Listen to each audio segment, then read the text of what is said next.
সম্প্রতি যে রামিসা হত্যা হইল, রামিসা হত্যা কোনো রাজনৈতিক খুন না, এটা বোঝা যাচ্ছে কোনো রাজনৈতিক খুন না।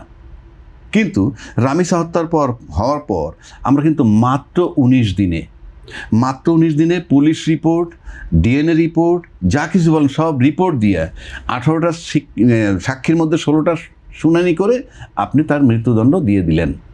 এই যে মৃত্যুদণ্ড দিয়ে দিলেন, এই মৃত্যুদণ্ড দেওয়ার পরে কি বলল রামিসার বাপ? রামিসার বাপ বললেন কি, যে আপনি প্রধানমন্ত্রীর দেয়া যে টাইম ফ্রেম, সেই টাইম ফ্রেমের ভিতরে রায় পাইয়া খুশি হয়েছে।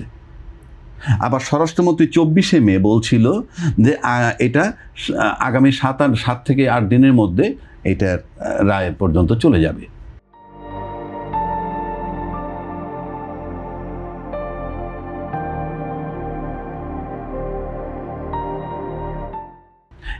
এই যে এটা কিন্তু নির্বাহী বিভাগের কথা, এবং সেই নির্বাহী বিভাগের বেঁধে দেওয়া টাইমের ভিতরে কিন্তু আলটিমেটলি রায়টা হয়েছে।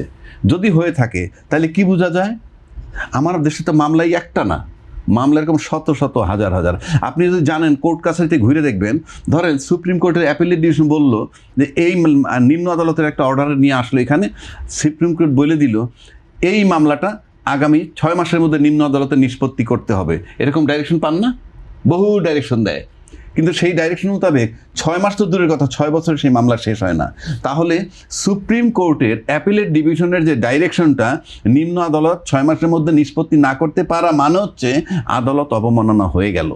কিন্তু আপনি কি শুনছেন যে সে কারণে কোনো আদালতে কাউকে ডেকে যে সুপ্রিম কোর্টের অর্ডার মানলো না কেন নিম্ন আদালত কখনো ডাকা হয় না? কেন বলছি আমি?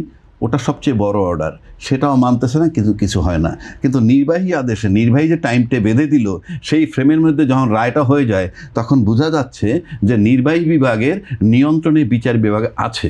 এখন আপনি রাজনৈতিক কর্মীরা যদি কখনো মনে করে এটা, যেমন আপনি কেন বলছি কথাটাকে, এই কোর্টটাকে যদি নির্বাহী বিভাগের ভিতরে রাইখা নিয়ন্ত্রণ করা যায়, তাহলে কি হয়, এই দলের যে নেতা কর্মী বাইরে যারা কাজ করে রাজনৈতিক কর্মকাণ্ড নামে, যে খুন বলেন, মব বলেন, যা কিছু বলেন, তার কিঞ্চিত সেফটি এবং অনেকখানি সেফটি তারা চিন্তা করতে পারে।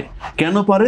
যেহেতু তাদের দলের যারা আছে, সেই দলের নেতৃত্বের কাছে, দলের নেতৃত্বে যারা ক্ষমতায় আছে, সেই নির্বাহী বিভাগের অধীনস্থ, এবং সে অধীনস্থ রাখার জন্য কেন রাখছে সেটা এখন আমি একটা ধারণা দিলাম আপনাকে।